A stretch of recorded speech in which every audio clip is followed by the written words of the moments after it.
तस्करों के खिलाफ एएनटीएफ का फिर बड़ा एक्शन। बाड़मेर के धौरी मन्ना इलाके में एएनटीएफ ने बड़ी कार्रवाई की। जणियों का मगरा गांव में अवैध मादक द्रव्यों सिंथेटिक नशे की लैब पकड़ी। बड़ी मात्रा में केमिकल और उपकरण को जब्त कर एक आरोपी को दबोचा। एटीएस और एएनटीएफ के आईजी विकास कुमार ने जानकारी दी है। और एंटी नारकोटिक्स टास्क फोर्स जो कि नशे के विरुद्ध अभियान चलाकर कार्रवाई करता है, नशे की रोकथाम के प्रयास करता है और नशा तस्करों को दबोचने का कार्य करता है। कार्रवाई के दौरान की तस्वीरें हैं। सबसे पहले फर्स्ट इंडिया पर आप देख पा रहे हैं। ये देखिए किस तरह से बड़ा एक्शन हुआ है। एक लैब पकड़ी गई है। सोचिए, नशे के गिरोह ने अब लैब का संचालन करना शुरू कर दिया है। एक आरोपी भी पकड़ा गया है।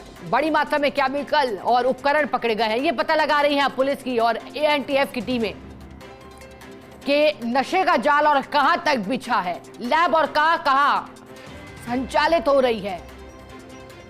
माना गया कि आरोपी के पकड़ में आने से इस पूरे नेटवर्क का पता चल सकेगा।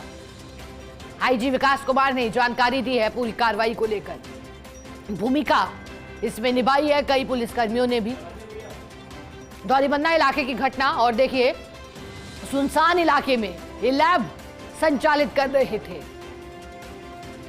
इस बात को लेकर ये बदमाश आश्वस्त थे कि कभी पकड़ में नहीं आएंगे, लेकिन इनकी सोच के विरुद्ध ये एक्शन हुआ है।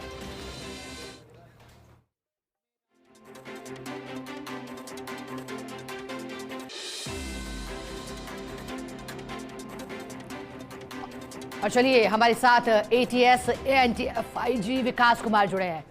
सर, सबसे पहले तो आपको बहुत बधाई देती हूं। एक बड़ी कार्रवाई आपने नशे के विरुद्ध की है।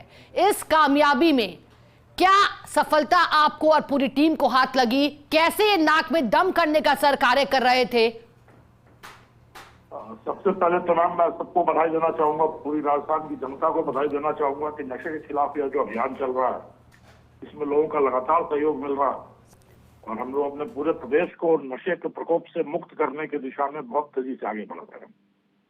इस जिस कार्रवाई की बात आप कर रहे हैं, ये बाड़मेर के धौरी मन्ना थाना क्षेत्र में जड़ियों का मगरा गांव था। वहां पे बड़े पैमाने पे अवैध एमडी जो मेफेड्रोन कहा जाता है जी, उसको बना के बड़े पैमाने पे आपूर्ति करने की योजना थी। जब तक वो परवान चढ़ पाती उसके पहले ही एएनटीएफ ने उसको पकड़ लिया और अभी तक जो कलम किया गया है उसके हिसाब से करीब 4.5 करोड़ की एमडी का उत्पादन इससे ये 4 दिनों में कर लेते। जो जब्त माल मिला है उसमें जो रसायन मिले हैं, इसमें जो सबसे बड़ी प्रवृत्ति देखने में आ रही है, जो ज्यादा घातक है, दुर्भाग्यपूर्ण है और चिंताजनक है कि ज्यादातर बड़े तस्कर जो पहले अफीम और डोडा चूरा की तस्करी में लगे थे, वो धीरे धीरे अपना ध्यान उससे हटाकर परिष्कृत मादक द्रव्य जो एमडी है, एमडीएमए है, उसकी ओर ले जा रहे हैं। और यह एमडी जो है बहुत ही घातक है। इसकी लत भी बहुत तेजी से लगती है। 2-3 सालों की अवधि में ही आदमी पूरी तरीके से समाप्त हो जाता है, वित्तीय रूप से, शारीरिक रूप से, और फिर यमलोक पलायन करने की दिशा में चला जाता है। तो यह जो बड़े पैमाने पर आप देखेंगे, पिछले 1 साल में करीब 2 दर्जन फैक्ट्रियां पकड़ी गई हैं। इसी साल में करीब 6 फैक्ट्रियों का खुलासा एएनटीएफ ने संयुक्त रूप से किया है। तो यह एक बहुत बड़ी दुष्प्रवृत्ति है जिस पर लगाम लगाने की जरूरत है। सरकार की तरफ से दिशा में काम चल रहा है कि जो केमिकल्स यूज होते हैं तो केमिकल्स को कैसे प्रतिबंधित किया जाए, कैसे इसको नियंत्रित किया जाए। पर यह जो प्रवृत्ति है तस्करों की, असामाजिक तत्वों की, और इनको समाज से खुराक मिल रही है, खपत के लिए मांग मिल रही है, इस पर लगाम लगाने की कहीं ना कहीं जरूरत है। जी सर, आप जब जोधपुर रेंज में थे तब भी आप ये कहते आए हैं कि ऐसे अपराधियों की सही जगह सलाखों के पीछे ही है। अब ये जो आरोपी पकड़े गए हैं, अगला कदम सर एटीएस एएनटीएफ का क्या होगा? जो इनकी जड़ें गहरी हुई थी, आपने कहा था कि इनकी जड़ों को काटा जाएगा। कैसे अब पूरा ऑपरेशन आगे भी किया जा सकता है और इनके और कहां-कहां ठिकाने राज्य में है? क्या अब राज्य से बाहर भी जड़ें फैलने का कार्य ये लोग कर रहे हैं? और कैसे अब एएनटीएफ कार्य करके इनकी जड़ों को पूरी तरह से इस गिरोह का खात्मा कर देगी? सर, बहुत सही प्रश्न पूछा है आपने। इनकी जड़ों पर प्रहार किया जाना बहुत जरूरी है और इस जड़ों पर प्रहार करने के लिए सबसे जरूरी यह है कि इन मादक पदार्थों की समाज में जो मांग है, जो खपत हो रही है, उसको नियंत्रित किया जाए। समाज में जागरूकता, चेतना का संचार किया जाना और समाज ऐसे तत्वों के खिलाफ उठ खड़ा हो। नशेड़ी, नशाखोर, नशेबाज, नशे के सौदागर, इन सभी के खिलाफ समाज को उठ खड़ा होना होगा। बड़े पैमाने पर इनके खिलाफ मुहिम चलानी होगी। और जो घर पकड़ का काम है, हम लोग हमेशा कहते हैं कि आप एक कदम चलोगे, हम 11 कदम चलेंगे जी। और एक कदम आप चलोगे, एक कदम हम चलेंगे तो 101 कदम आगे बढ़ेंगे। पर साथ मिलकर संघर्ष करना जरूरी है। सिर्फ दहलीज पर बैठकर या खेल देखना कि तस्करों और पुलिस के बीच में लुका छिपी का और चूहे बिल्ली का खेल चल रहा है, इससे इस समस्या का समाधान नहीं होगा, निदान नहीं होगा। सबको मिल के आगे आना होगा।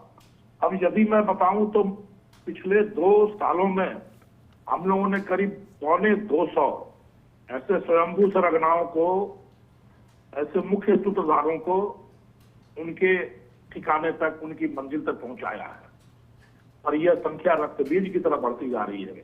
उसका कारण सिर्फ और सिर्फ यही है कि समाज में नशे की मांग कम नहीं हो रही है। जब तक यह मांग बनी रहेगी तो डाल डाल में पात पात का खेल चलता रहेगा और ये तस्कर प्रयास करते रहेंगे कि कहीं ना कहीं से नशे की जो खपत है उस हिसाब से मांग की पूर्ति की जाए। यह सबको मिलकर संघर्ष करना होगा। अगर आप एमडी की बात करें तो पहले यह महाराष्ट्र, गुजरात से राजस्थान में इसकी प्रविष्टि हुई।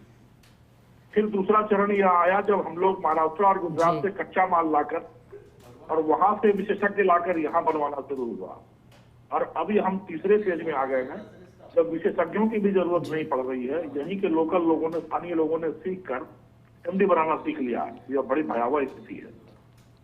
और जहां भी एमडी बनती है, इसके खिलाफ हमने रेड फ्लैग, संकेतक बिंदु जारी किए हुए कि अगर कहीं पे एमडी बन रहा होगा, एमडी की फैक्ट्री होगी तो यह चिन्ह आपको मिलेंगे, पहचान चिन्ह, संकेतक चिन्ह। उसके आधार पर आप सूचना करें।